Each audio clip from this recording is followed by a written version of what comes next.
sit there with the other finger, just rub it for a while, right? Just rub it for a while. First, you won't even notice, you don't even feel it. After a while, you'll start to feel it. If you just keep doing it, even gentle rubbing it for a while, eventually it will hurt. You'll go, ow, that doesn't feel good anymore, that kind of thing. So what you're doing is you're overstimulating the skin crystals, which creates, because they are made of what is called Kali energy, it's activating too much of it, and that creates certain sensations within the neural networks and in the body. So if you can learn to play with these things a little bit, you can really bring technique into your intimate relationships, where you can learn how to deepen your experience into a just broader expanse or a range of pleasure, and also for your partner. And sometimes bringing that experience to your partner is the way that you will actually find it, which is kind of interesting. Where it's like, gee, I can pet my hand until I turn blue, but I'm just not getting it. I'm not feeling it. I'm not seeing stuff. I'm not handling stuff. I'm not getting that at all. Well, here, try doing this with your partner as a gift. Try to pet them. Did you ever pet, if you like cats, did you ever just like hang out with a cat on your lap and just pet the cat and the cat's just going...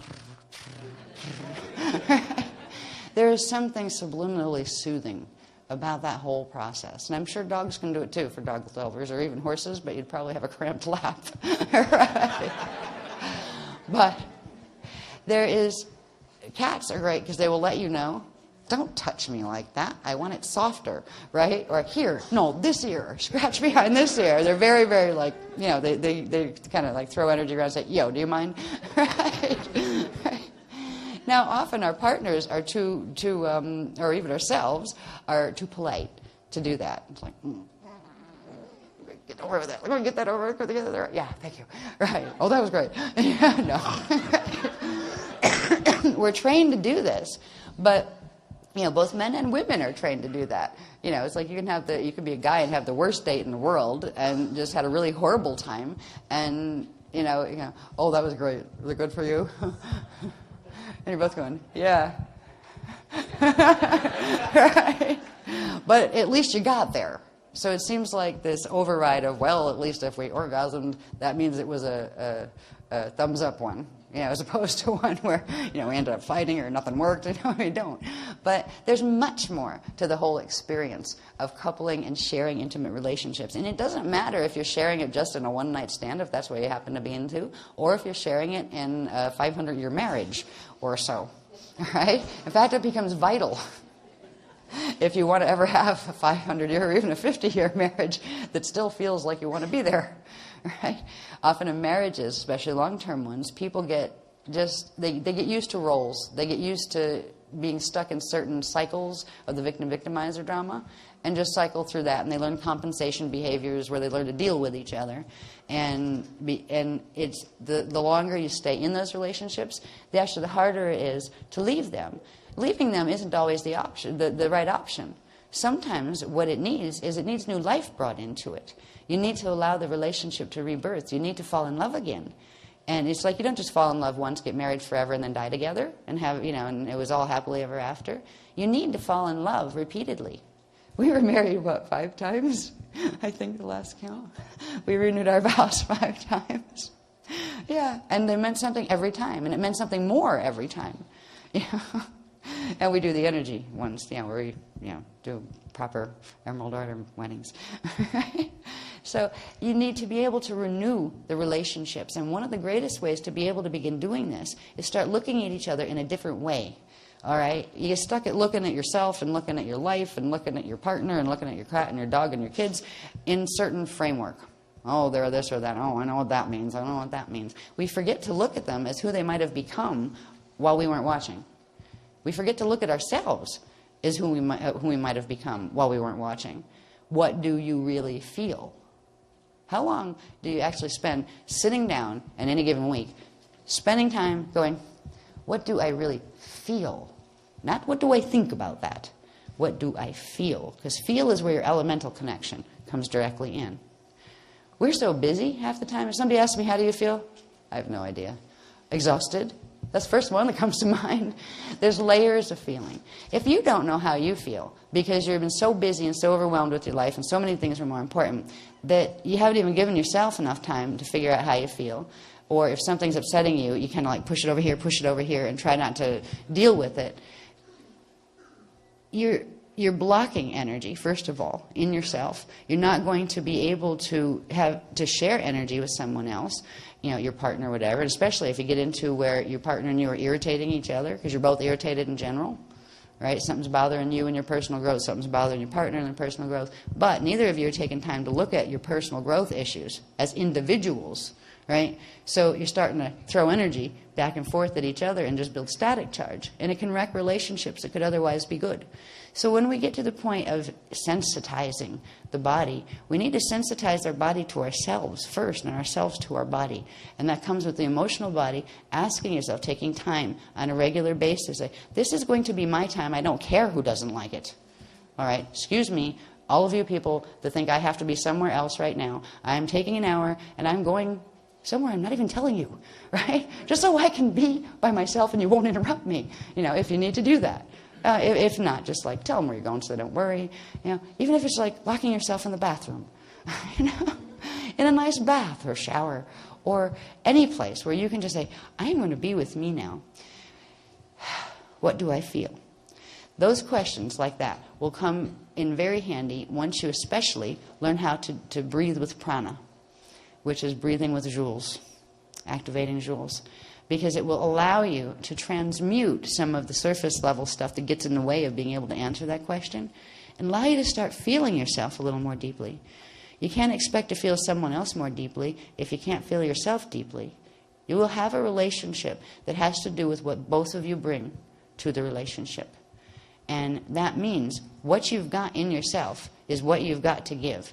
If you want a wonderful, great relationship that works totally perfect and is always loving and harmonic, you need two people that hold that frequency in order to manifest it fully. Right? If you have one that's trying to manifest that and the other's trying to manifest the other, you're just going to have a victim-victimizer game happening. So the prana breath technologies we're going to learn toward dawn are going to be useful not just for sexuality or hugging trees in a really big way. They're going to be very useful in dealing with yourself too, in trying to go deeper and feel more of you and get through the elemental chaos that has to do with some of the chemical combinations in the body right now because of the threshold activating on one side and the crystal activating on the other. And we'll be able to find a core, a spot deep inside. Where you can say, this is my feeling space. I found my elemental chill out zone where I can put all of it around here and watch. It's like I'm in a little bubble and none of it can touch me. And I can choose my state right here, right now. And I will choose peace. And I will choose whatever the state is you're looking for. If you're a person that's prone to anxiety attacks, you can use this to stop them. All right? If you get agoraphobic when you go into grocery stores and everything seems 10 times bigger and you feel like you want to run out screaming, that used to happen to me. Right? Too much of everything, too big. Fluorescent lights had a lot to do with it, actually. They do weird stuff to your fields. But you can use these centering techniques and the prana breathing to assist in clearing that or getting control of your chemicals again. Because when you feel your fear reaction, your fight or flight stuff kicks in, you feel like you're going to pass out, you feel like you're going to shake apart, you feel like you're going to scream, you don't know why, you have waves of fear coming through. Where is that coming from? If you feel any of those things, you can calm it down with prana breathing and eventually use prana breathing to take you into alpha state, alpha brainwave pattern, where you can begin to interface directly with the elemental consciousness in the body and begin to work with it and direct it. So they're very useful technologies that we're moving into. They're all based on activating the keys, but particular parts of the keys. Next one, please.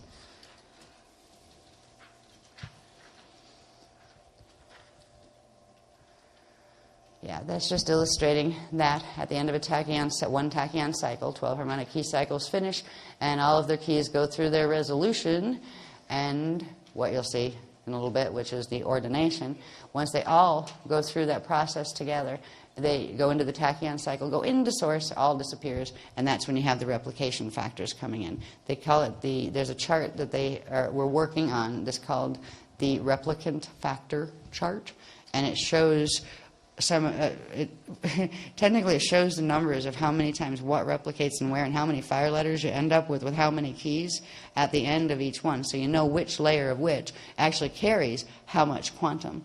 And eventually that will plug into being able to take the joule count down and plug it into what science identifies as a joule of heat or work, and also it will be able to plug joules into calories, so we'll understand where all of those things fit, which ought to be really interesting, because basically our body is run on eating calories, right? We burn calories to go for cellular process to continue, and there's going to be a whole block of information at some point that explains that whole process more clearly, and that will give us ideas of how to be more supportive of our very physical bioprocesses during these activations and healing. This is a healing for the bodies that we're going through. It's a Kama Sutra healing. Sorry. Next one, please.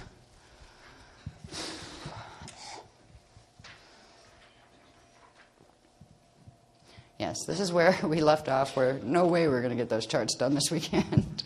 Right? Didn't even get it done yet. This is still, I was using one of the old charts and just trying to take it from there and put things over it. What this shows, though, is the harmonic key ordination process, or referring to light, den referring to density or densification. All right, so it's the process of the keys becoming light and then densifying. All right. Through the ordination process, when you have a set, if we backtrack before we get to the flashpoint cycle, when we backtrack to where we had a set of kasha keys and a set of crystal keys that were the resolved keys that went into storage, this is where they do something. And before they go dormant into storage, they turn into what are called ore. Now, an ore is, you had the harmonic key, the bass tone and the overtone. That went through resolution, and it formed the kasha key and the crystal key. And remember, the crystal key is the bass tone key that carries the jala that becomes later the part of the jewel. All right, we're going to see a real scribbled one after this that shows you where these become the things we were talking about as far as the crystals that are in the skin, the bone, and the blood. All right, now, in ordination, I'm going to take my sweater off for this. I'm getting really big heat flashes. This is part of the activation coming through. It's not just the temperature in the room.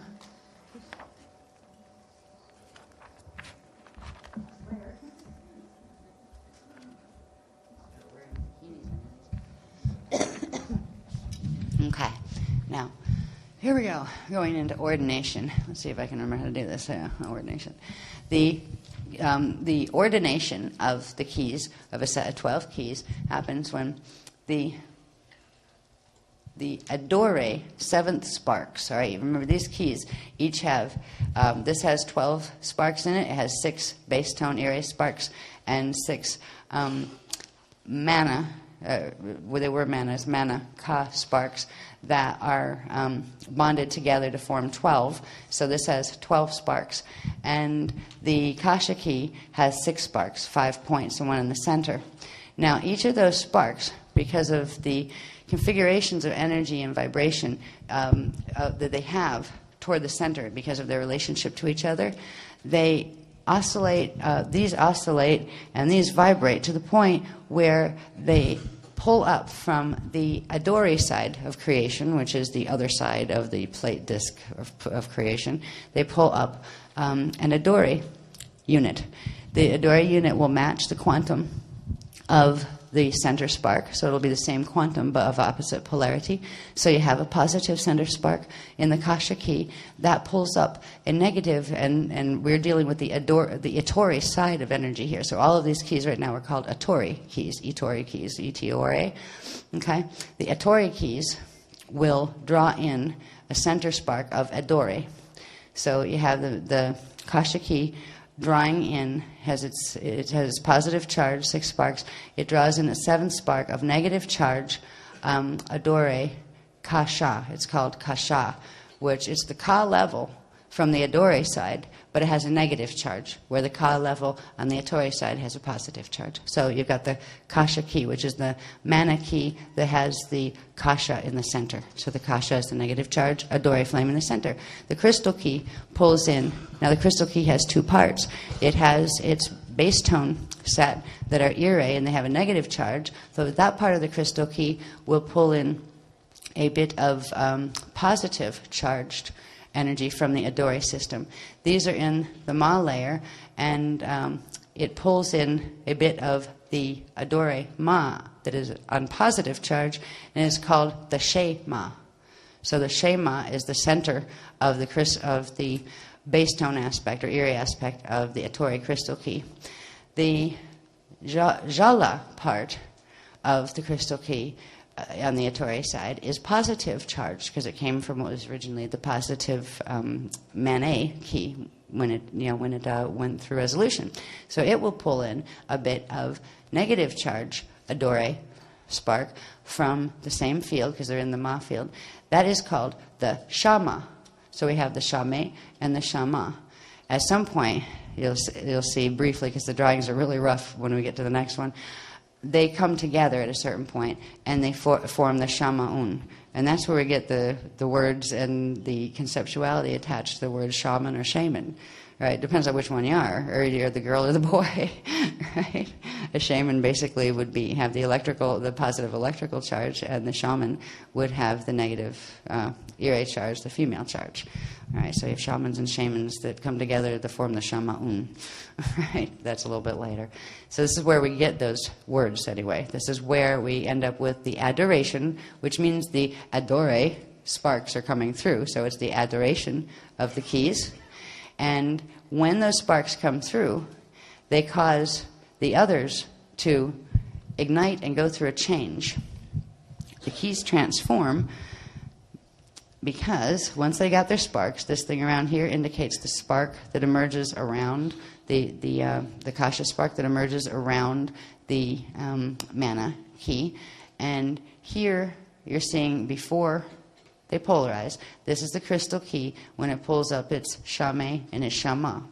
The pulling up of the Shame and the Shama create a vibrational interaction that causes the Shame and the Shama to, the Shame, because it has a positive charge, pulls toward the negative charge, Kasha. And it pulls the Kasha down while itself is pulling up. And they pull together and they meet on the line between the Ka layer 9 and the Ma layer 8. That becomes the Kama line. And it becomes an orbit where crystallization takes place. Now, it is also a place, an orbit, where ore units form. The Kasha key, when it pulls down, causes the crystal key to polarize and shift axis. It actually spins clockwise, where this one shifts this way clockwise 45 degrees and attaches to that side, and this one shifts that way 45 degrees and attaches to that side. So it's a clockwise shift for both of them, because the Kasha key came down, and they phase lock into the center. The sparks lock into the center of the Kasha key, which would hold part of the frequencies of the Kasha, the negative Kasha. So once that happens, they become a phase set, where you now have what were the crystal key now has become the base tone, but it's a base tone ire key that has in it its Shema spark. And you have over here the Jala, that was the Jala before, but now it has its Shama spark. These become the Jala ore and the Shala ore. And this, once activated and bonded in to these, becomes the Kala ore. So we've got Kala ores, Shala ores, and Jala ores.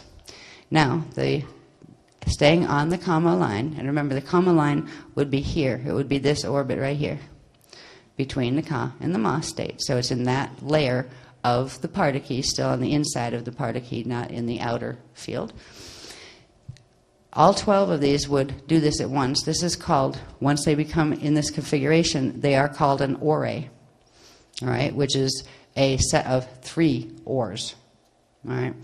The ore phases, which means these two pull together, the Shala ore and the Jala ore pull together and spark, and they form what we've started calling, there's a bigger name for this, we started calling the mata ore, with at its center, because these two have cores in them now, it forms a Ja or L, which is smaller.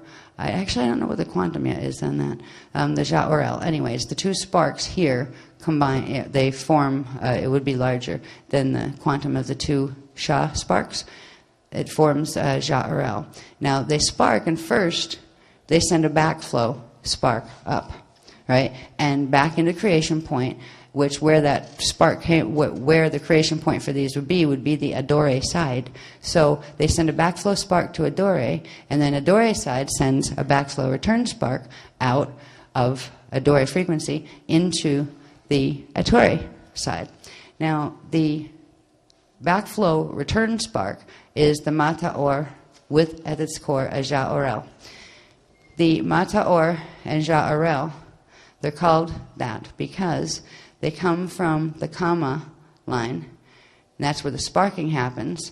And when the backflow return spark comes out, it comes down to here and centers on here, between the Ma and the Ta. So we get the Mata Or with the center of its Ja or El.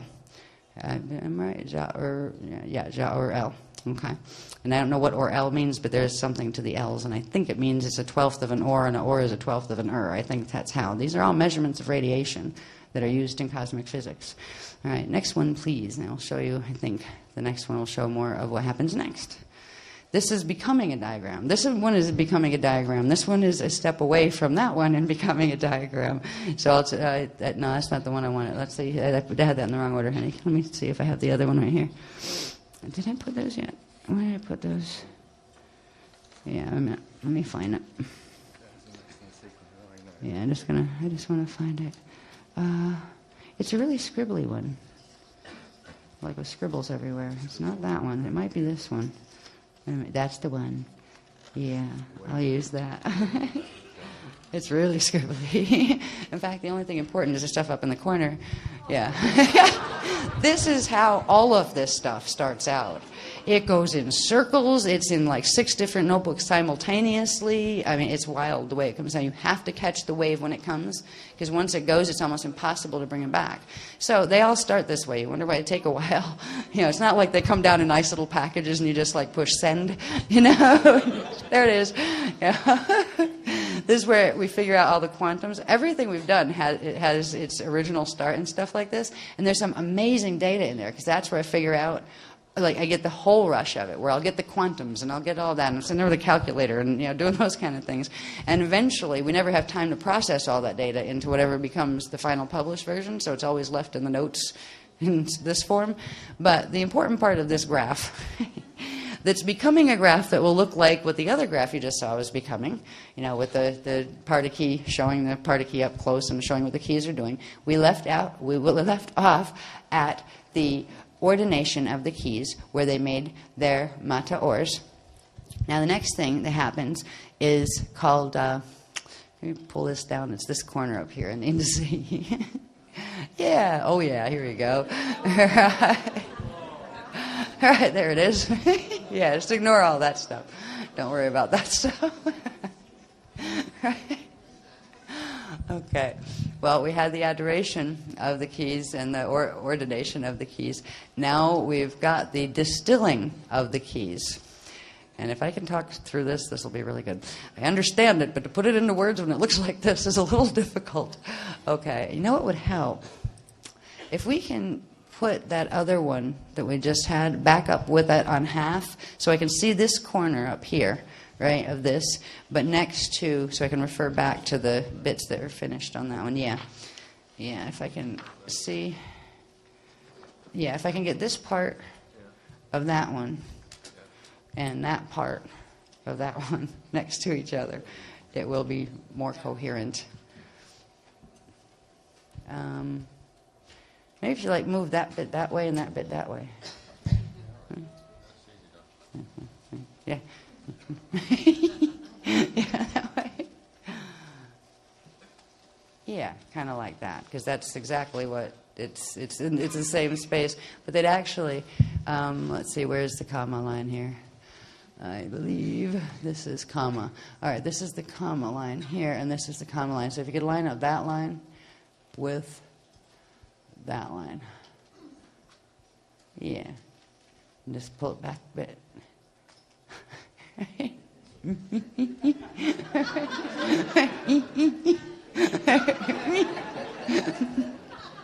There's that language again. Language. Yeah, right. It's just this line. It's, yeah. Right, excellent. That's a good stop. Right there. Actually, no, it still needs to come back a little further because I won't be able to read the quantums. You know, I need to see some of those anyway. Yeah, good. That's close enough. Yeah. So as you can see, this mess is going to become one of these that is showing you one version of the 12 that are happening here. So like this dynamic that you're seeing here refers to one of these, so it's actually happening for the set of 12 keys. That applies to this as well. We have the key ordination, the adoration of the keys, and what happens next, before we get to that one, is called the densification of the keys. Now this gets really, it starts to get complex because something is happening with the next key cycle before this one finishes, before it gets to tachyon time. All right, so we've got the mata ors formed, one set of 12 mata ors formed by one set of phasing ore, right? One set of 12 phasing ore. That is happening right when the next set of keys begin their spark cycle, when the tarn is sparking and beginning the spark cycle. And as the next set starts to spark, this set also pulses with it. So not only does one set of 12 sparks be made by one phasing of the ore, but the ore phases 12 times.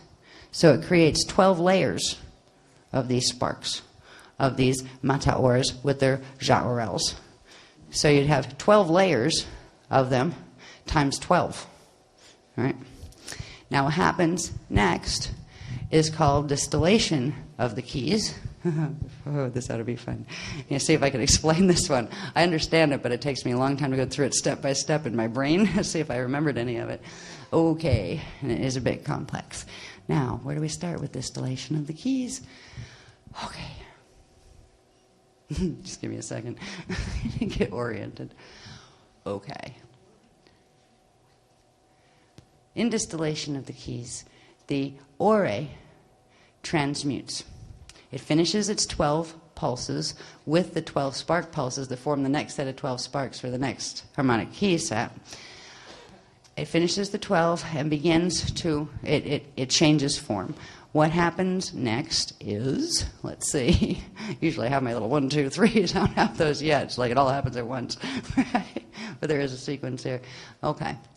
So on the comma line, you have that key. Now, what happens next is, right, the formation of the shama'un, where you have the key that was once the crystal key that had the she and the sha in the center of it, and that made it polarized when the kasha came down. It's still polarized as the ore, but now the positive shema and the negative shama pull together, and they pull the key back together. And together those two adore sparks form the shama'un, or the one shama unit. And at the moment, it would hold the two keys together. Now, there would be a stage in between here and here where you would see this as being this shape again, but still stuck to the kasha key. Or also, by the way, this is called the 777 activation, oration of the keys, or adoration of the keys, refers to the 777 because it's when you get the 12 and the 6 spark clusters. Each pick up their spark, becomes 14 sparks, and that becomes 7 sparks. Then these polarize, so you become 777. So that's known as a 777 activation. It refers to the transmutation of keys, of stored Jalisic keys, into light ores. All right, anyway, back over here, after we get done with the 12 phases of the 12 ore, and we have the 12 layers of the mata ores in the mata band down here. These two in each of the sets, each set of 12, come back together and they phase bond with their Adore center flames to form the Shama'un. Now, the Shama'un takes brings the quantum of, let me see where I am, yeah, I believe it goes this way. It brings the quantum of the,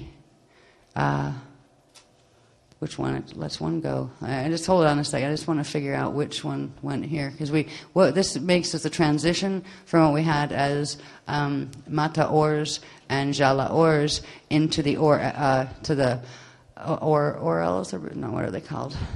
This is where pranas form. That's why I want to get here, even if I have to stumble through it. Jala or, yeah, okay, Jala ors. Okay, so all right. Let's see. See, there's another stage in between here that I'm going to have to find. But anyway, what it culminates into is that changes form. The kasha, what was the kasha part of the kasha key, goes upward into the, what are we? It's called the kala band, and I'll show you in a bit where that comes from. It has to do with the bands that are out further. That's why I had a couple stages in between there to show you other things, but I'll come back to those. But this one moves upward, okay? The kasha key moves back upward, but past where it had been before. It goes up into what's called the kala layer, and this one holds the shema. Once the Shama'un forms, or the two shaman bond, and they bring these back together. Here at the comma line, it helps to be able to read it too. The shema, which is a positive shama, stays at the comma line with the bass tone, which is the shala, all right, the shala or. So you have the shala or staying there, the shala staying there with the shema. The shama with the negative charge moves downward into the cluster of 12 layers of mata ors that would be on one of these key lines. All right, so you'd have 12 layers, remember, from the 12 pulses of that. So the negative charge, shama, brings the, what do they call it over here? Ja-orel. It's the, what is it? Jala. Okay. The jala and the shama descend from the kama line down into the mata or line, and they phase bond with the mata or. Now the mata or, which was set from the sparks, from the sparking, all right, that has these ja-orels at the center. So when the shama brings the, who are you? I'm sorry, it's just these words are driving me nuts. When the shama brings the jala down, the shama and jala bond into the core of the ja-orel. And when you put a ja-orel together with the jala, you end up with the beginning of, you end up with a jala or. Okay? A jala or will later become a full jewel, J-O-U-L-E. All right, but it has to do another times 12 again, but we'll get to that in a minute if I survive this. Okay, now this here, the jala is referred to as the, see, I don't have my lines, my arrows pointing where I need them actually. The jala is the prana. Let me see where I have that. Yep, the jala is the prana. All right, and it has specific quantum that has to do with where it came from. I'm going to break out a chart at some point that takes this stuff. And I think I have it scribbled somewhere here, where you had, once upon a time, you had the ka mane of 33 1/3, right? That broke down into mana, 21 2/3, which is the overtone differential.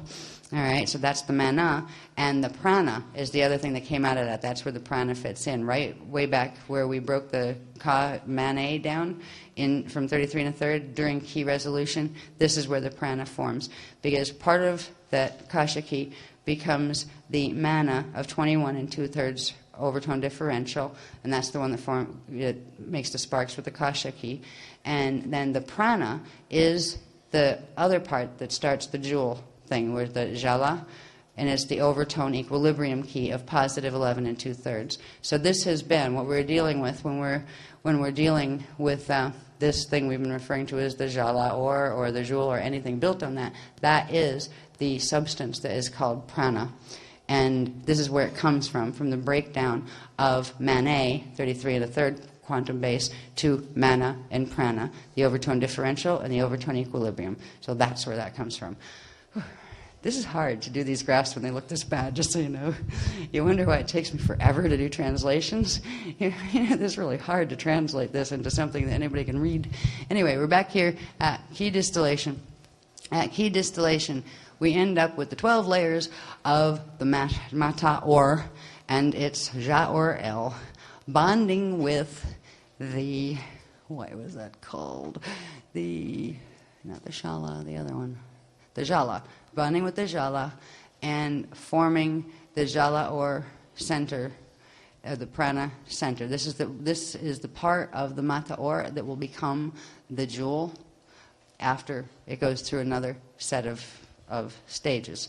All right, so you have the mata or on the mata line with the jala prana, the jala or center, and these all have specific quantums, which I'm not even going to try to differentiate right here in my scribbles. I have to get that all broke out where I can write it out neatly. So that's on the mata layer. Here, left at the kama layer, you still have the shema center spark with the ire bass tone, which was the shala. So you have the shala here. This, by the way, becomes what is called the jala begins to lose the j sound, and it becomes a jala, or the ala. This becomes the ala, which becomes eventually is called an alor, and then an elan.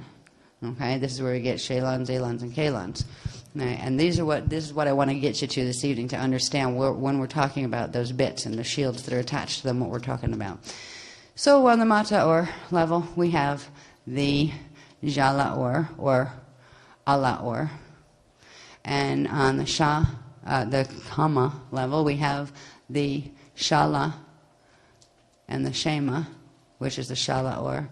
And up here in the kala layer, because it's the layer between it's actually outer. I'll show you where that is on the bigger diagram that has the circle, but it's not even, you can't really even see it here, because it's just kind of scribbled in. You have layer 10, Ka, Ka, layer of matter. You have layer 9, you have layer 10 here, then 11, 12.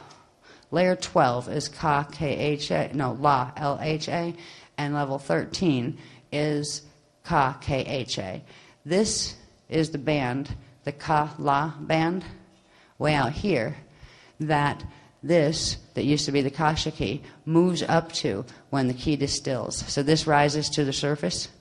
In other words, going outward from the parta key, it rises from where it was at the kama layer, where one goes in, the mata or, and the part, whatever it's called. I'm sorry, I'm stumbling over this because it's a bit difficult. But anyway, that one. I will just call it that one for now, because it's trying to remember the names that I've just got that I'm having a problem with. Okay, that one rises from the kama level all the way out to the ka-la level. All right, that forms what's called the kale key at some point. It forms the kale key that has the specific quantum that's what emerged from this. So this one went upward to become the kale key. Then we had this one, the shaman, still stays there. It's the shala with the shama in it. That becomes a shala or, and that becomes a kala or. and this becomes a mataor with a jalaor in the center. Yeah, there. Got through that almost. Now, let's try the next one. This is another chart that will go next to that one. And I just want to get you just through this so we can get into crystals in your body. Now the crystallization phase. Okay. Now in this phase, we had... Good catch. Right. We had the 12 layers. Remember, each of these have 12 layers. So there are 12 layers of sparks. Now, there aren't 12 layers of these at this point because it was one of these guys. And this and that are formed from the one ore, right? But the ore pulsed 12 times and made 12 layers of these. There's only 12 of these. And when the jala, or drops down and into the mata or spark set of 12 layers, it bonds the 12 layers together. All right, the next thing that happens is the key crystallization process. And all of these have quantum nightmares that go with them as far as how much quantum that has 6 times what minus that plus that. Oh, God. Yeah, they'll eventually be on graphs. I don't know when we're ever going to get these done to that level. But what the most important thing to understand is this progression where you had the harmonic keys, right? The start is the harmonic key sets, the start is sparks, then harmonic key sets, then key resolution, then ordination, and which is adoration of the keys and densification of the mata units, right? Then we had the distillation where we had the Shaki rising up and outward into the Kala layer. The Shala stays at the Kama layer and becomes the Shala or, and the 12 layers of the Mata or come together and bond together with the Jala or at the Mata layer. There we go. Now we're on to the crystallization of these keys. Remember, that's happening to all 12, right, at the same time. The crystallization of the keys. Now, let's see if I can explain this to myself and read my hieroglyphics. It's basically a times 12 thing here. I have this. I think I have what I'm looking for scribbled somewhere up here. Okay. Here we go. Then store as. Okay, yeah. Let's bring in the lawns, the auras. When we look at these units and the name of them now after distillation, we end up with what is called an alor, all right, which is the jala or plus the mata or becomes an alor. The shala or with its shema becomes a shalor, and the what was it called? Kasha.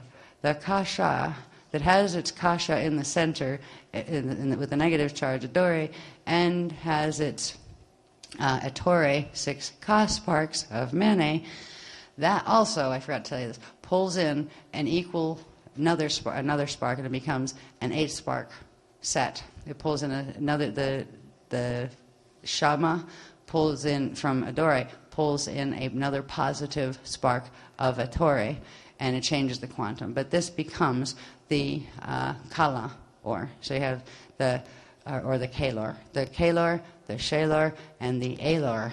That is the beginning. Then, I want to even try to figure out where exactly in the process these, because remember this is the first set of, this was the first set of harmonic keys, say. The second set have already begun their spark cycle, right? They're already sparking when this is phasing, and that means once that's done phasing and doing this, it means the second set is doing something else, on one of the other stages. I think it's probably resolving. They're probably going through resolution at that point. But at a certain point, we end up with 12. All right, so this bonds into one unit, the alor.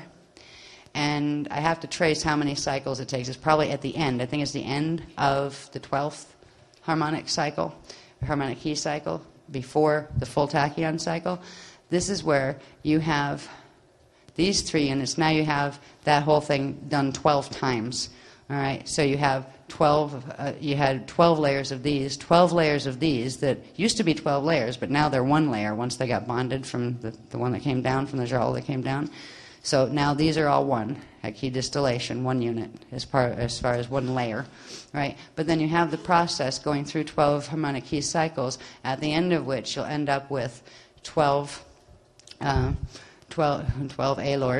12 shalors, and 12 kalors, and those 12 undergo a compression process right before the tachyon cycle flash, before they turn into the tachyon units. They undergo compression, and that causes the 12 layers of those to phase bond, and they become alons, shalons, and kalons. All right? Now, these are crystals, the alon, kalon, and the shalon crystal.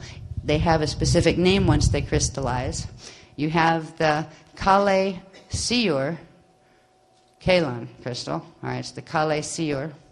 The Kale refers to the band that it's in, the Kala, the band that it rides between. A Siur refers to a light. And it refers to light pillars that we've worked with before, but it also refers to light crystals. And it is a Kale Siur, so it is a light crystal. On the Kama layer, still in the Kama layer, you have what's called the Kama Siddha, and that is also called a Shalon. All right, so the lors became lons, and the lons are crystals, and they're crystallizations. We have the Kale Siur, light crystal. We have the Kama Siddha.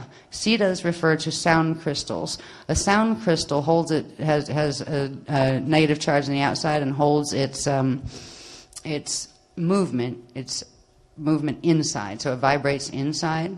Is considered a vibrating crystal, where a Kale Siur light crystal is considered an oscillating crystal. So it oscillates energy outward. So it's whether it's holding its energy inward or if it's oscillating it outward. All right, so we have the Kale Siur, Kalon crystals. We have the Kama Siddha, Shalon crystals. And we have the, if I can read my writing, here we go.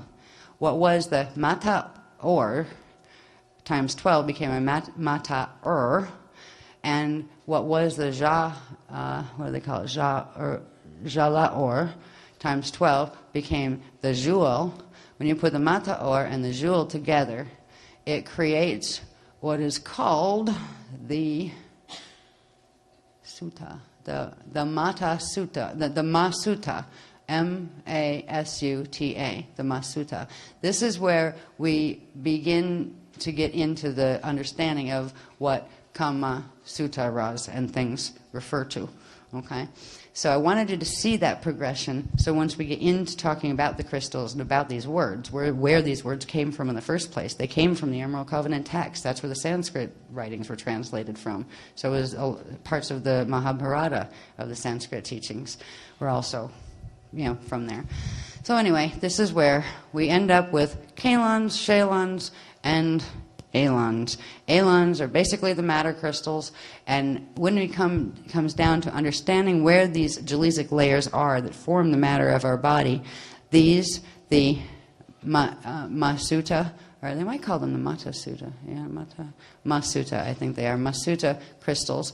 These are the matter crystals that hold the jewels that are in the Mata layer. These are the blood plasma crystals. All right, they're in a state that is a kind of like a dry liquid, and it has to do with, you can go back on the charts that we have that tell you what each layer has and what its state is, and you look at the state above and the state below because the line is in between, and it's a state in between those states. All right, so it is a plasma crystal, and it is blood plasma that these are found in the body. And when we get to this one, the Shalon, or the Kama Siddha, excuse me, the Kama Siddha crystals are the bone crystals. They're found in bone and stone. And what they actually do, when they, at a certain point, they rise, there's a certain step in here where they rise a bit into a layer that's called the Raka. rock, you know. Yeah. So what that happens when they surface, actually, when they begin their activation process. Now, also, the Kale, Seer, Kalan crystals are the skin crystals. They're literally the light, the crystallized light that forms what we see as the skin of things, the matter skin that separates a thing, including you, from the space around it. All right. So as far as our living bodies, these are held in the skin, these are held in the bone, and these are held in the blood. And there's something, I think I can go to the next graph. Let me see. There's one I want, the one I scribbled on, another scribbly one. Yeah, I don't know. Yeah, some of these I don't have to go back through. This, I think it might be this one. Let me look at this one. Is that the one where I have everything scribbled all over? No. Yeah, actually I could put that up if I can find the other one. This Wait one. a minute. It's not scribbled all over either. So. No, it's got, oh, don't tell me it's not there. It's got to be here. I don't recall one. Just hold on 2 seconds. I know it's one of the ones that got made. I might have stuck it toward the end. Did I stick it toward the end? Just see me putting this graph sequence together in 3 minutes after I got the last of the other one done. So it's toward the end, I bet. Hold on 2 seconds here. I'm going to find that graph. Messy, but it's important.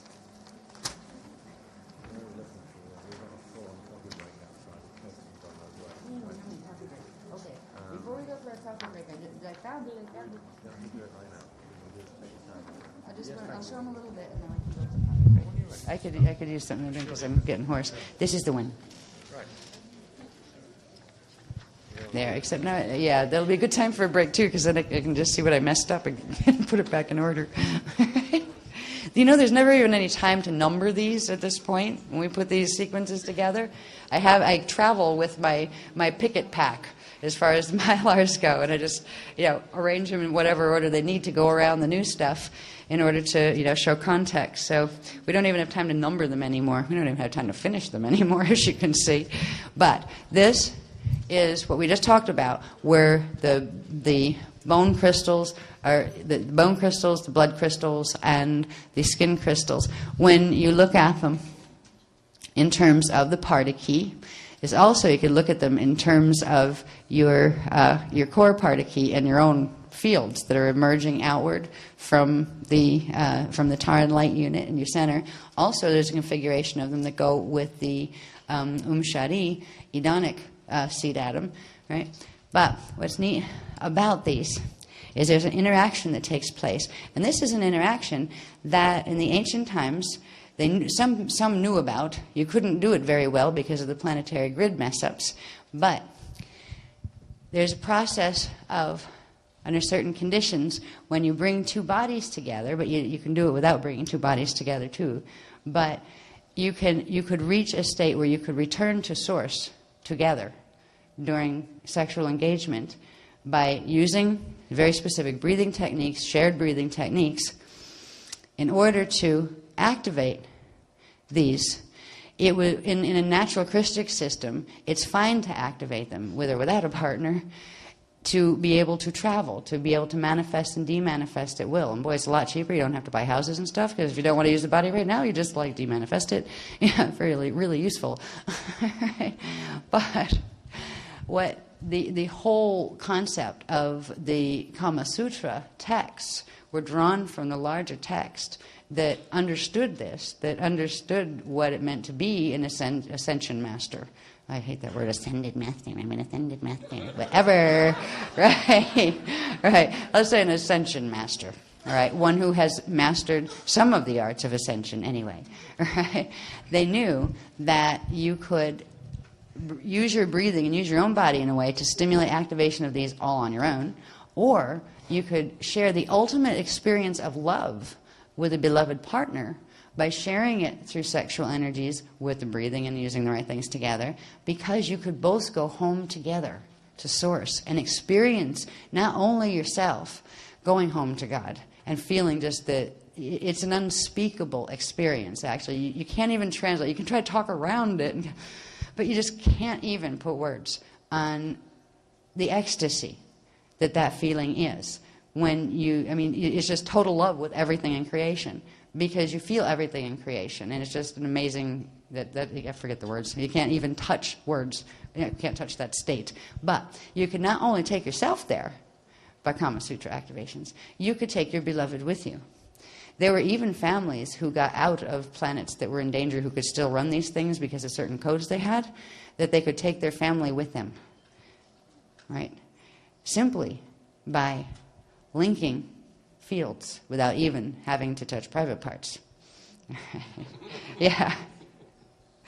All right, so what it has everything to do with these crystals, with the Masuta crystals, which are the matter crystals that are carrying the jewels that are the blood plasma crystals. So where are your jewels? They are in your blood plasma. We're just waiting to be activated. Right? We have the Kamasiddha sound crystals, and they are embedded in the bone of your body. And you have, in the skin, you have the Kale Seer light crystals. Now, under certain circumstances of frequency, and even if those circumstances don't happen, in natural time cycles, there will come a time when this particular thing here, this, what do they call it? The Kama Sutara, I believe they call it the Kama Sutara line. Kama Sutta line. Yeah, I think they call this the Kama Sutta line. Right here, right? Now that was that phase line, that spark line, that has been part of the Pardiki all along. So there's, these keep their specific angles to each other as far as their configurations of how they form in the body. And this line opens from the Adama flame in the Nada ore at center, which is where the first creation point is, right, of whatever the matter form is. This line of energy would open here, and it would allow these crystals to come together. And I believe these draw up, where you have, this is ascension from the inside out, right? You have the Kamasiddha crystal, the bone crystal, moving into the skin crystal, and you have the blood crystals moving into the skin crystals. But first, I think this is the process. They haven't even given it to me yet. I'm just kind of like trying to feel the frequency as it's floating around as far as what exactly is the sequence. There's probably about 20 different steps to this process, but what it happens is this one activates. The blood crystals activate first, and they trigger activation of the bone crystals, and they trigger activation of the skin crystals, and then they all come together, and they go, the Kama Sutra line fully opens, the Kama Sutra Ra happens. And when that line opens to here, and remember it's happening on all of those spark lines with all those sets of crystals, that's when you go pop, go superluminal, and you enter tachyon cycle. You enter a tachyon field, and that's when you complete the flash point where you can go back and forth to source. And it was an ability that we had all the time. We just used to pop in and out of places all the time. It's a natural process. This is a natural process of being in a living light system. It's a process that's been lost here for a long time, and it's going to be lost to some parts of here for a very long time, forever. And fortunately, we're on the path where we're going to use it to get out of here so we don't get stuck when it falls. So let's go to coffee break now, and we'll be back soon. Okay, just 25 minutes, 20 minutes. We have to make dawn. I forgot. Thank you again for your patience with waiting tonight. Okay, back to this again. Now, the important part of understanding all of the tachyon cycle stuff was to get us to the point where we could understand the connection we have directly to God's source, and the fact that we're made out of the matter crystals that are formed through these cycles, and that the potentiality to activate these crystals and bring back the natural frequencies into our body is still available to us, and it's more important than ever that we use it. So just to recap what we've covered, we have the Masuta crystals that are the blood plasma crystals. They are they used to be the mata urs with the jewels. So your jewels are actually stored in the blood plasma, and is also in, I think this connects, when we get into the reproductive processes, I think it connects into the male sperm for some reason. There might be a part of it carried in the sperm and a part carried in the egg, and I think this connects with the egg. So I'm not sure what these configurations also are a part of the reproduction process, but they haven't covered that material for this workshop. What they're most concerned about getting us to understand is what we're going to be activating when we go through the Kama Sutra activations. Because a Kama Sutra is when the Masuta and the Kama Siddha and the Kale Seer activate together and open the Kama Sutra line all the way through into the Ra layer, which allows for all of these units to pull in and form tachyons. And that's once the tachyons form, that's when a tachyon cycle, it will generate a bit more frequency, but at a certain point it will hit flash point, which is described, and it was described, I think, in the Easter workshop, Phoenix workshop Easter, because we read the text and everything that goes with it, the little print. So this is a process that it's exciting to have the ability to do it, back again. And if it weren't for the fact that we have the assistance of the beloveds in doing it, at this point we have so much damage to the gene codes, and we have so much frequency running through the planet now with threshold that we would never be able to activate them on our own. But the Indigo Shield came in to this particular drama on this planet in order to do this in the event that it was necessary. In the event that, when you're living Indigo style or Christic human style anywhere in the universe on a Christic planet, Kama Sutra is a natural part of your daily life. You live your life by the Kama Sutra. They're the rules of the Kama Sutra, which are simply the Christic laws of proper use of energy and management of thought and consciousness. And it allows for the greatest levels of ecstasy to be experienced while in an individuated form outside of Source, because you can go back into Source whenever you want to and then come back into manifestation. When you're on a planet like this, and when a group of people come in on a shield like the Indigo Shield, they come in for a reason. They come in as part of a rescue mission. And if rescue missions aren't able to rescue everything that was attempted to rescue, they will still assist whatever can be assisted. And rescue teams come in with certain additional tools. And those tools are in the form of different types of jewels and keys. And some of us in the Indigo Shield have come in with a good dose of the Aurora codes with us. These groups are called the Blue Dragon groups. And they call them the Blue Dragons because they have the antidote to the Dragon code. And they're, I believe they're, what do they describe them as in their full form? As blue-skinned avian aquatic hominids. And they can breathe air or water. And they will be one of the groups that will be contacting us first when we begin to do sati and begin to work with exploring, through the gates and projections and things. And the only reason they've dubbed the name as the Blue Dragons, because they got really tired of all the dragon lines that we talked about in Shasta, and we'll talk about more probably at FOL, fighting with each other. And they came in with the antidote to the dragon codes. And the dragon codes are referred to as the Equerry codes or the Aquari codes. The Aquari with an A, or Aquari, were a race from a different matrix completely, a different Akasha matrix, and same one that the Wisadraks were from, but they're not connected to the Wisadraks. But a part of their shield fell. The part of their shield that fell was called the Equerry. The Equerry fell because they tried to assist the fallen Anu from our system, and they got whacked by the Anu with the Metatronic code, and it took out part of their shield. They had such a hatred for the Anu races on this side that a group of them decided that they would send themselves to Space Dust Return, but once they finished their mission. But their mission was to cross over into our matrix and to destroy the Anu and the Metatronic people. And there's a lot of beings in the universe that feel that way about Metatronic races, because they come into systems and do things like what they've done here, and they destroy race lines and make eternal life systems, races fall. The Aquari lines, the ones that didn't fall, there was groups of them that had their partners or the divine complements that did fall into the Equerry situation. The Equerries crossed over into our matrix by hybridizing with the Omicron Draconian race lines and the Odedicron Reptilian race lines. And they became what were the dragon lines once they were over here.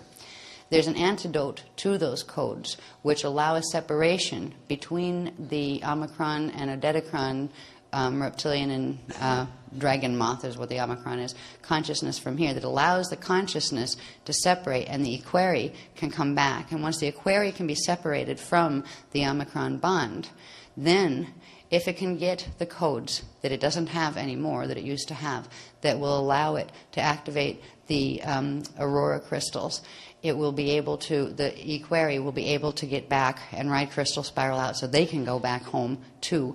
And a lot of them can come out of fall because they didn't go completely black hole status and they didn't go completely Metatronic. So the Blue Dragon race lines that are among us in the Indigo Shield have brought a gift to the whole Indigo Shield, not to mention a gift to the whole human populations on this planet, because they carry already a good dose of the codes for the full Adore side, and they are the Aurora Fire Crystal, Opal Crystal codes.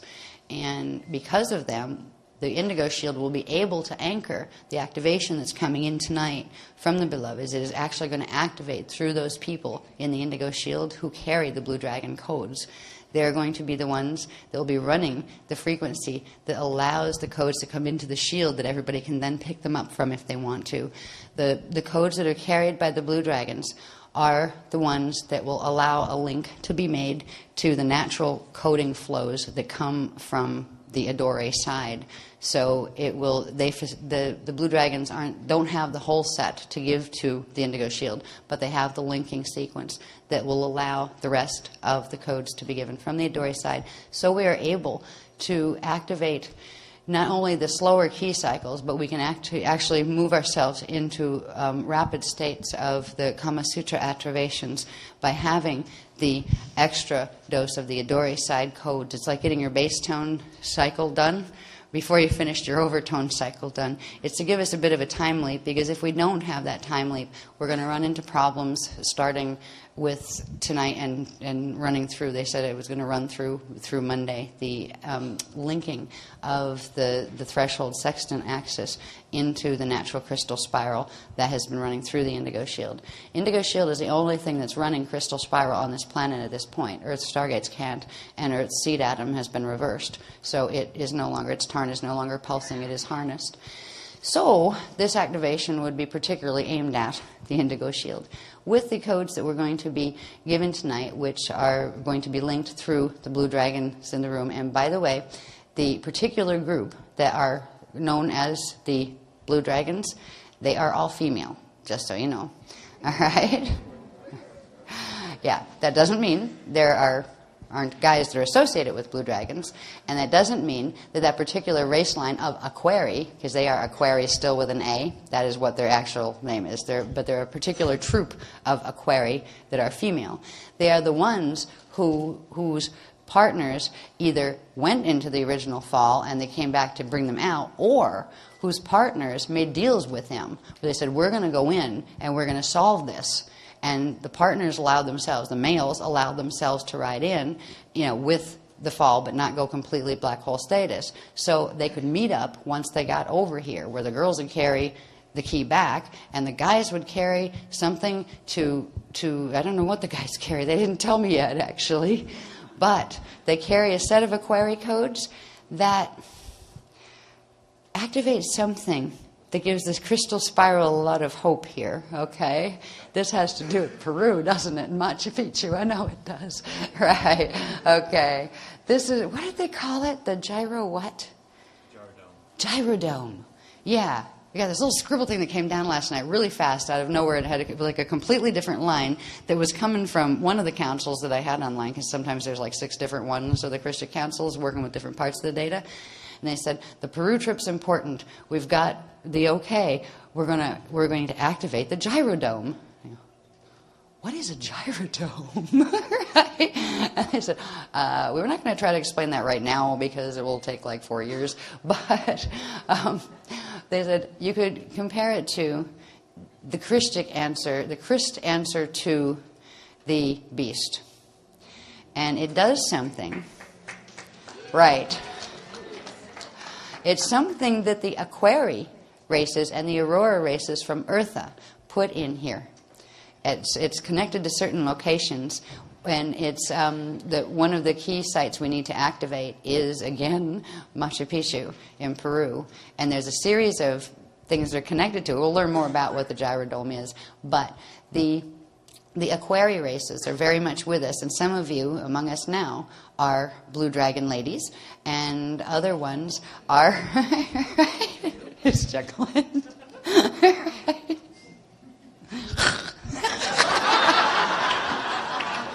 We like to do that in the astral because we can shapeshift in the astral. You know, and if we're getting pushed around by any of the FAs, you know, just kind of go, whoa, and do a blue dragon thing, and they kind of go, oh. Hey, it works. But basically, we're blue hominids that can like, well, we can fly, but we don't have wings. But we have kind of a cape-like structure. Anyway, I'm not going to go into the blue dragon anatomy. But we are all here together, and there are Aquari, with an A, among us, both males and females. The female blue dragon troop, I don't know what they call the boys yet. There's probably a troop of them that go with the troop of the blue dragons, that they came in, and together, these must have seeded whatever the gyrodome is. And the gyrodome does something, probably to amplify, from what I understand, the little I understand so far, to amplify the crystal spiral frequencies so that it can't be snapped when the interface occurs that we'll talk about in a minute. So I just wanted to let you know that all of this fun stuff about sacred sex, that you can take and downscale it into small little things like improving the intimacy in your love life and those kind of things, is also big things, because it's the same currents that you can ride a stargate through. You can ride the light and the crystal spiral of ascension through. You can hold the potential as an individual, but also as a part of a big collective of indigos. That is the last potential for the ascension to be able to take place for any life forms or elementals on this planet. And that is a very, very honorable job. So if we can start thinking about our bodies and ourselves in a little bit different way and realize the sacred temples they are. Just realize it's sacred. And you think about, what do I really want to do with my sacred temple here? You know, sometimes we compromise, in relationships that aren't good for us. Sometimes we get frustrated with relationships that are, and we think they're not, but they actually are, because they're helping us grow. They can be tension type too. But there are some things that you need to honor your body. You need to look at it as a sacred vessel, because it is a tool of the Christian, a tool of Source at this point. When you activate these keys and jewels, it's going to give you back a power that was always yours, but a power that we forgot we had down here and also forgot how to use with integrity. So there will be lessons of integrity that come up in your life, too, that are questioning you. Will you cheat on that just a little? Or just because nobody saw you do that, will you do that? Somebody will always see you. Know that. Just like they'll see you when trucks are ganging up on you on the highway and help you jump 5 or 6 exits, right? All right. Integrity is something that's very important when you are working with these energies, because you can cause harm to yourself and to others if you try to misuse them or misuse them inadvertently. Inadvertently implies that you would be given activations that were actually too strong for your mental body to handle. So you don't have to worry too much about inadvertently. You're not going to hurt yourself or anyone else with the currents you will have activated, because the currents you have activated will go with the level of cognition that you have. And as your currents activate more, you will get greater cognition. So there is an integrity that will come. And you may start finding yourself wanting to make different choices about certain things in your life. Everything from attitude to, to location, whatever. But there will be an expanding responsibility that comes in as these currents come in too. But there will be a peace and a depth that comes in to your perceptions and your experience of self that will also it will counterbalance the responsibility, where the responsibility doesn't feel like a burden. It's just a no-brainer, of course. So there's some of the things that this is a macrocosmic thing we're getting into here, and a microcosmic as well. It affects every aspect of our lives and of our afterlives, or the lives after, whatever they may be we take our bodies or not. If you are a person who isn't going to end up taking your body in this time, because it's a long way to 2047 and that kind of stuff, some people just are sick of their bodies. I don't like this one, I'll be glad to, what other styles do they have when we get over there? Right? Now maybe try one of those, blue 12-foot tall, really like lean and highly telepathic ones that can levitate, right? Yeah. Something like that. So even if you're not taking a body, you still want to get through a gate. All right? So you need to use the body that you have and get its keys activated so your consciousness will have those frequencies activated whether or not you're taking the body with you when you go through. Ideally, we get to go through as a team because there's nothing like that. We've been trying to do that for so long down here, is actually take a team home with their bodies intact where you didn't have to start over, and we still have a good chance of doing that. It is not a dire situation any more than it's been a dire situation since they activated the darn thing. This has not been fun these last 5 years. It was supposed to be fun. It was supposed to be the great new age of enlightenment. It was supposed to be an end to this drama, an end where peace would be the final outcome. And you know what? I guess it is turning into what it was supposed to be anyway, because it is an end to the drama. It is imminent. An end will come now. Starfire will be the end of that drama. And there will be peace at the end of that as well, particularly if we get out. And we will get out. It's not a big if. It's just, well, pay attention, team. You got a big one coming at you. You need to put up those deflector fields. And that's what the techniques we're going to do tonight are going to help do. The same screening techniques that will assist you in being able to now be more open with your chakras and open with your energy fields, where you can participate in group energy work and those kind of things, because you will have a strong enough frequency seal or a screen that will actually let energy flow back and forth, but it will transmute out anything that is coming in on the Metatronic code or reverse codes. So it won't let anything you might not have healed yet in yourself, harm anyone else, and it also will burn off anything that's trying to come in. So anything that's in somebody else's field that might want to try to jump into your body, it'll go, ow, ow, that hurts, and most of them will back off. So it's something you can use personally, but it is also something that is going to enable kind of like a set of bubbles to form on the planet, screening bubbles that will allow collectives of beings all over this planet to connect into the one gate that remains to be able to get out to Eartha. This is what the trip to Peru is about too, the gyrodome thing that they just told us existed, right? That is run by the Aquarii and the Aurora races. That will allow, since there's only one gate, it's a big planet for having one gate, and that one gate access is through the networks that are connected to the Mesa, Arizona ARC-7. That doesn't mean everybody has to run to Arizona, right? If we do well with the Peru trip and get this gyrodome thing open, they said it opens a set of networks through what are called the Polarian gates, which they told us about a while back, that are connected into the ARC gates. But it will allow Polarian, more localized networks all over the planet of small areas to be opened up that will connect back into the ARC-7 gate. So they will still be able to access the Spanner gate that's going to come off ARC-7. So that's part of what we're doing there. Anyway, back to this stuff. We have the crystals, we have the Kama Sutra, and we are going to begin this activation now. Now, when I mentioned earlier before that in the Starborn cycle, where we go from the Taran all the way up through the axes, through the 6 tachyon cycles, then through the 7th cycle, into the 8th cycle, and then down in and back through the keys, that there are 4 layers of that, like the 4 yugas. All right? We started our Taran activation in February of this year, of 2006, in the Tenerife workshop. We are now coming into Axis 6 of the first round. All right? That means that we are activating the keys that have to do with the core level. Because you have the core domain, then you have the inner domain, then you have the middle domain, then you have the outer domain. So we are first activating the keys and beginning the Kama Sutra runs on the innermost, the core most parts of our skin, our bones, and our blood. The next phase, see that we'll probably in FOL, I think I will have at least some of the time charts done that will follow these 6 cycles from the point when our Taran activated as far as when our cycles are.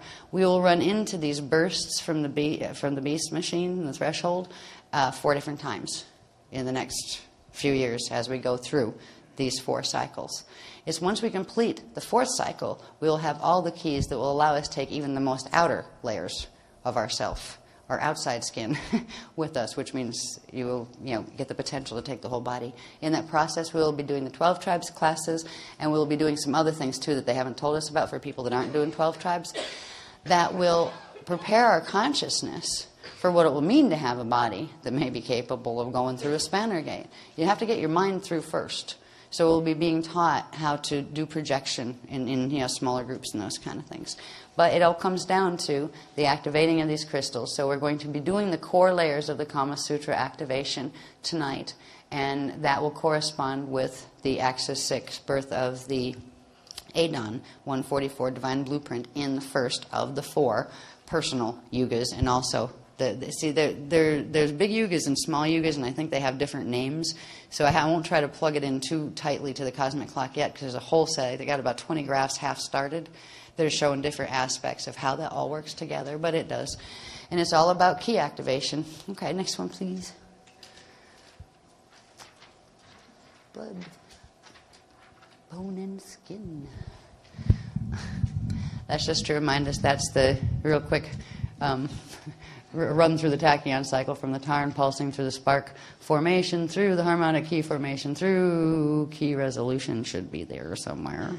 Where is it? There it is. Key resolution, to several other stages in between that we don't have the diagrams for yet. Next one would be the key ordination, where the ores make the mata ore layers, and then the one that we just saw, where the crystals form that our bodies are made of, or where they form, are in the distillation and crystallization cycles that would come before all of this leads to a tachyon cycle, where everything pulls into source and replicates, rebirths the one that was there, and births a replica times times 2 on the next axis.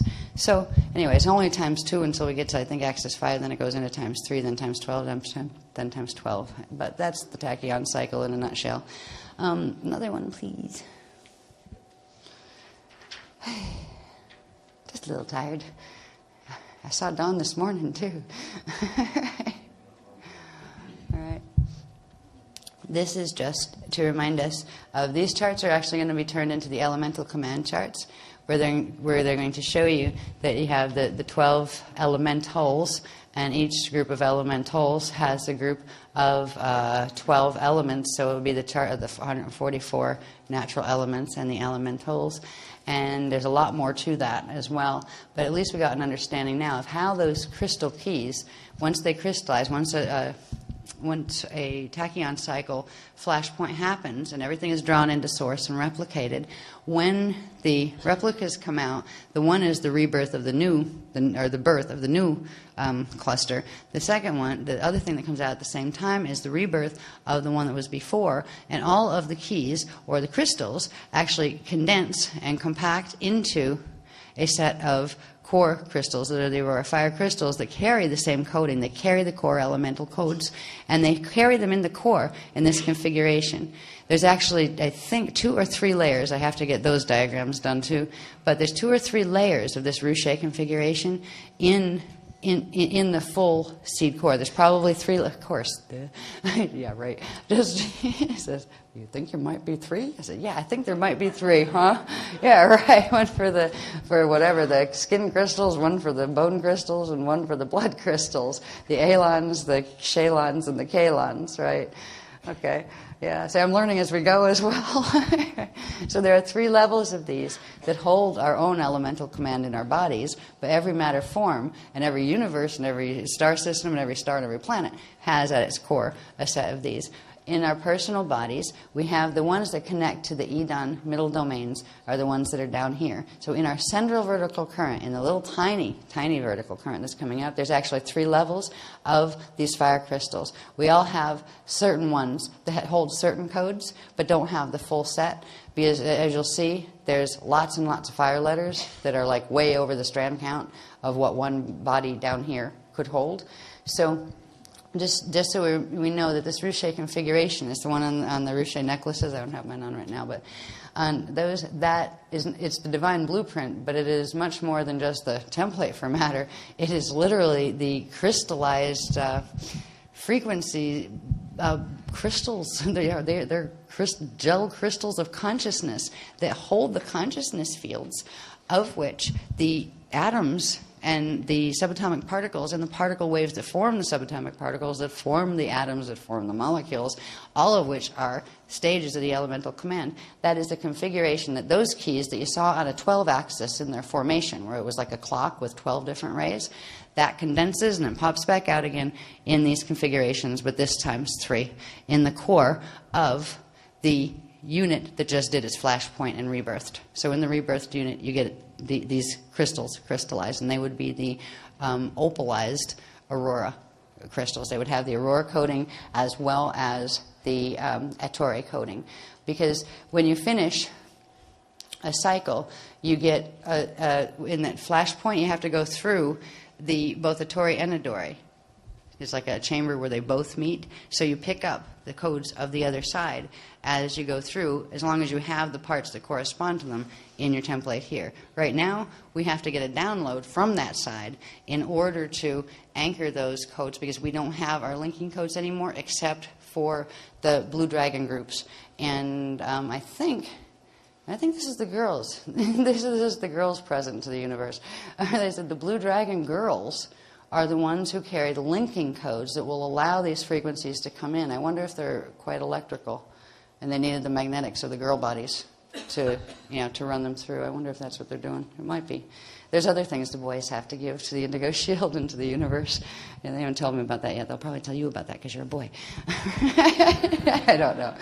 So anyway, elemental command. When we see those tachyon diagrams that show the 12 axes and the Gelesic states inside the particle and all that kind of stuff, you can also imagine there's sets of that same configuration of 15 layers going outward around the Tauran itself and also around each of the unit clusters. They would be called the Orta clouds. And the first set of replicas of the keys after a flashpoint that a unit goes through will get stored in this configuration as the elemental core seeds. And the next time that unit goes in with the next unit's phasing and flashpoint, it will generate another replica of the quantum, or another imprint of those, but they ionize. Once you have the core crystal set, any other replicas ionize, and they form Oort clouds or Orta clouds around the unit itself. So not just in the party key and not just around the party key, but actually around the unit itself. And they would have the same configuration of what's inside of the party key, which is the 15 layer, 15 Gelesic layers, except they would be broken down in smaller form, where instead of having you would have Urs broken down into auras, broken down into, I think they're Ls, possibly. I think there's even smaller increments. And they are what form the base spectrum of consciousness turned to matter that forms quarks and all of the things that quarks are built on here in forms of matter. And they are the things that go through a process of crystallization. And depending on what coding was in the original template, what was in the shield or the idea that was originally set into gel, as far as what type of being that was going to be, or was it going to be a solar system, or a planet, or a tree, or an ant, or what? That is set by which codes in the whole spectrum are turned on and which are turned off. So it's kind of like where you sit. I used to ask the question, okay, I get all these dynamics pretty good, but how is it that with all this crystal body structure and everything, we're not just all shaped like spheres? How do we get that shape in the middle of those pillars, right? That has arms and legs and those kind of things. And how come, what in this allows you to have the difference between a person or a tree or a planet or a solar system? What is it? And it's the shield coding, where if you have the full set of all of the keys turned on, you will be spherical.